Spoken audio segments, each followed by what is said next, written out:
स्वागत है दोस्तों। आज के इस वीडियो में हम आधुनिक हिंदी कविता से जुड़े हुए महत्वपूर्ण प्रश्नों को हल करेंगे। आप देखेंगे कि ये सारे प्रश्न आधुनिक हिंदी कविता की पंक्तियों से जुड़े हुए हैं और ऐसी पंक्तियाँ जो हर परीक्षा में पूछी जाती हैं और इनकी पूछे जाने की संभावना बराबर बनी रहती है, क्योंकि इन कविताओं को पाठ्यक्रमों में लगाया भी गया है। तो शुरुआत करने से पहले आप हमारे चैनल को सब्सक्राइब कर लें और टेलीग्राम व्हाट्सएप ग्रुप का लिंक आपको डिस्क्रिप्शन बॉक्स में मिल जाएगा, उसे ज्वाइन कर लें ताकि समय पे आपको सूचनाएं मिलती रहें। पहला प्रश्न है, जीर्ण बाहु है शीर्ण शरीर, तुझे बुलाता कृषक अधीर, हे विप्लव के वीर। कविता में कवि किसे पुकारे जाने की बात करता है? ऑप्शन है नायक को, देवता को, क्रांतिकारी को, बादल को। तो इसका सही उत्तर है बादल को। जीर्ण बाहु है शीर्ण शरीर, तुझे बुलाता कृषक अधीर, ए विप्लव के वीर। ये बादल को पुकारता है कवि इसमें। और इसके बारे में महत्वपूर्ण पॉइंट आप देख लीजिए कि यह काव्य पंक्ति सूर्यकांत त्रिपाठी निराला की बादल राग कविता की है।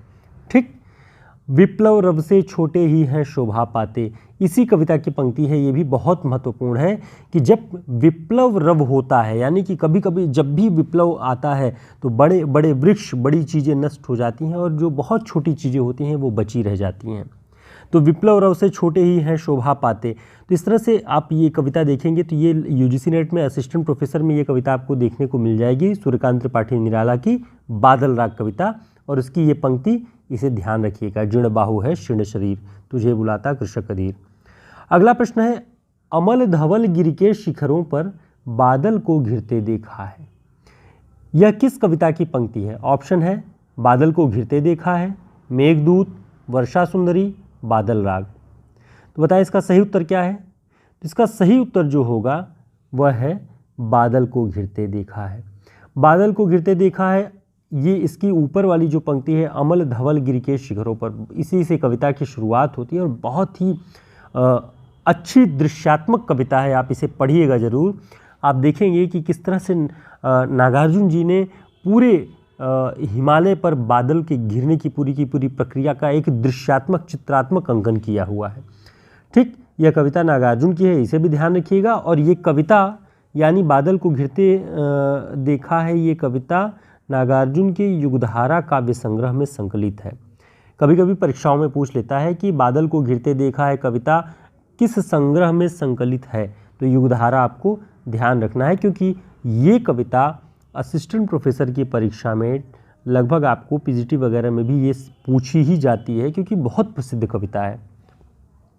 अगला प्रश्न है, अभी न होगा मेरा अंत, अभी अभी ही तो आया है मेरे जीवन में मृदुल बसंत, अभी न होगा मेरा अंत। इस कविता के लेखक कौन है? ऑप्शन नागार्जुन, सुमित्रानंदन पंत, जयशंकर प्रसाद, सूर्यकांत त्रिपाठी निराला। तो इसका जो सही उत्तर है वह है सूर्यकांत त्रिपाठी निराला।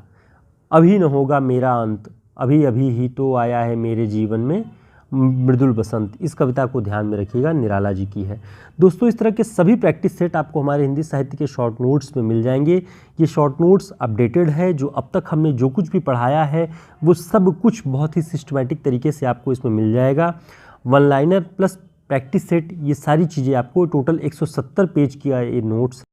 आप हमारे व्हाट्सएप नंबर पे संपर्क करके इसके प्रिंट फॉर्म को या पीडीएफ को, जो आपको सुविधाजनक लगे, उसे ऑर्डर कर सकते हैं हमारे इस व्हाट्सएप नंबर पर संपर्क करके। और निश्चित रूप से ये हिंदी साहित्य का शॉर्ट नोट्स आपके लिए काफ़ी उपयोगी सिद्ध होगा। अगला प्रश्न है, अकाल और उसके बाद कविता किस कविता संग्रह में संकलित है? तो इसका जो सही उत्तर है वह क्या होगा? सतरंगी पंखों वाली। और ये जो काव्य संग्रह है ये 1959 ईस्वी में प्रकाशित हुआ है। अकाल और उसके बाद, ये कविता किसकी है? नागार्जुन की। और किस संग्रह में संकलित है? सतरंगी पंखों वाली, 1959 में।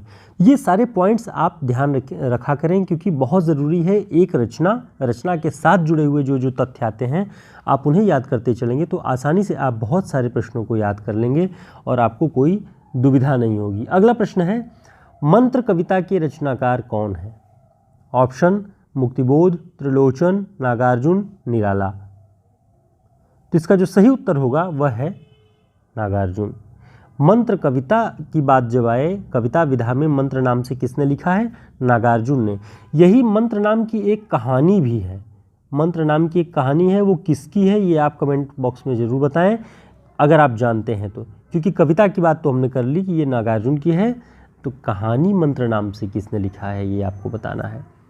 अगला प्रश्न है, तिरछी गिरी रविरश्मि के उड़ते हुए परमाणु जब तल तक पहुँचते हैं कभी, तब वह समझता है सूर्य ने झुककर नमस्ते कर दिया है। यानी सूर्य की तिरछी जो किरणें हैं वो जब ज़मीन पर गिर रही हैं, नीचे गिर रही हैं, तो उसके जो परमाणु किरणों में दिखाई पड़ते हैं छोटे छोटे कण उड़ते हुए, तो उसे देख करके वह समझता है कि सूर्य ने झुककर उसे नमस्ते किया।